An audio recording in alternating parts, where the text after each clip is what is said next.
D'abord, il faut que je salue cette parodie jouée sur le parvis des droits de l'homme ici à Paris. Elle est plus que symbolique. Elle signale la naissance d'une conscience citoyenne.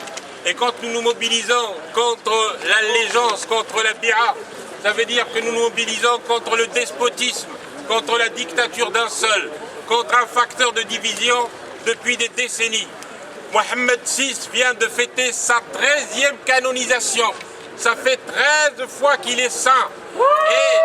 Et attendez, cette espèce d'affirmation de sa seule légitimité religieuse, de sa seule supposée légitimité religieuse, efface tout le reste, efface sa constitution, efface son parlement, efface son gouvernement. Le gouvernement d'ailleurs qui n'est qu'un gouvernement potiche. Le vrai gouvernement, c'est le gouvernement de l'ombre, c'est le shadow cabinet avec lequel il travaille, avec lequel il dirige le pays.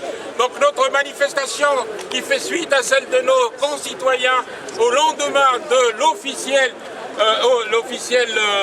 intronisation, en somme, 13e de la BIA officielle, eh bien, signifie aujourd'hui non seulement que nous sommes encore dans un état de dictature, un état de despotisme, un état conduit par un roi prédateur, et je salue cette jeunesse, je salue cette mobilisation enthousiaste qui nous trace les voies de l'espérance, les voies d'un vrai changement. Le changement viendra du peuple et non pas d'en haut.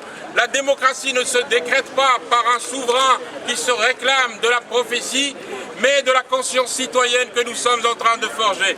Merci à vous tous. Je me posais,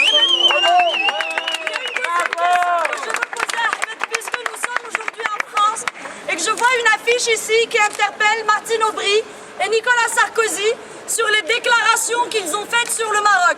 Martine Aubry a dit que le Maroc a fait des avancées énormes avec sa nouvelle constitution et Nicolas Sarkozy a dit que le Maroc était un exemple à suivre. Est-ce que cette cérémonie de prosternation et de baisement qui institue un rapport de maître à esclave entre le roi et ses sujets parce qu'il nous refuse le statut de citoyen, est-ce que ça c'est un exemple à suivre? Est-ce que c'est une avancée énorme? Je pense, Ahmed, que Lyoté y est d'ailleurs pour quelque chose dans ce cérémonial de la Bayra. Qu'est-ce que tu peux nous dire là-dessus? Lyoté, dans les lettres du Tonkin, déjà, à son retour d'Indochine, lui qui allait être le proconsul du protectorat, déclarait qu'il faut gouverner avec le mandarin et non pas contre le mandarin.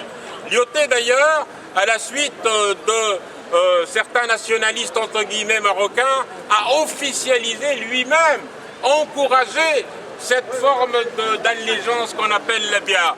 C'est Hassan II qui va la ritualiser après 1962. Chaque année, il y a cette allégeance qui a été en quelque sorte initiée par le pouvoir du protectorat. Il est donc à peu près normal que la France, qui souffre d'encore, hélas, du pathos monarchique, trouve que le modèle marocain est un modèle de stabilité comparé à ce qui se passe ailleurs dans l'espace arabe. Il est évident que si l'on compare la situation au Moyen-Orient, en Syrie en particulier, ou ce qui s'est passé en Libye, eh bien le Maroc peut rassurer cette Europe.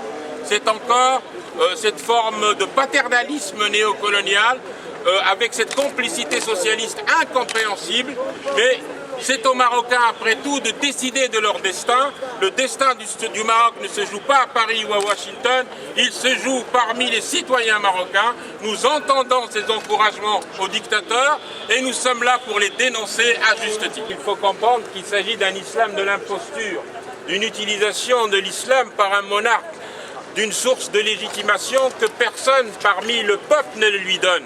Il s'autoproclame, il est le producteur de sa propre norme légitimatrice. Et c'est pour ça qu'il insiste sur cette cérémonie de l'allégeance répétée à satiété et à laquelle il faut mettre un terme. Et on a bien raison de la dénoncer, parce que dénoncer l'allégeance, c'est commencer à jeter les bases de la citoyenneté, c'est commencer à jeter les bases d'un état de droit, c'est pouvoir s'acheminer demain vers ce que nous avons toujours souhaité, c'est-à-dire une assemblée constituante qui fabrique une constitution qui délimite les espaces de pouvoir et qui réduit peut-être le roi à ce qu'il est, un symbole après tout, sans aucune fonction politique.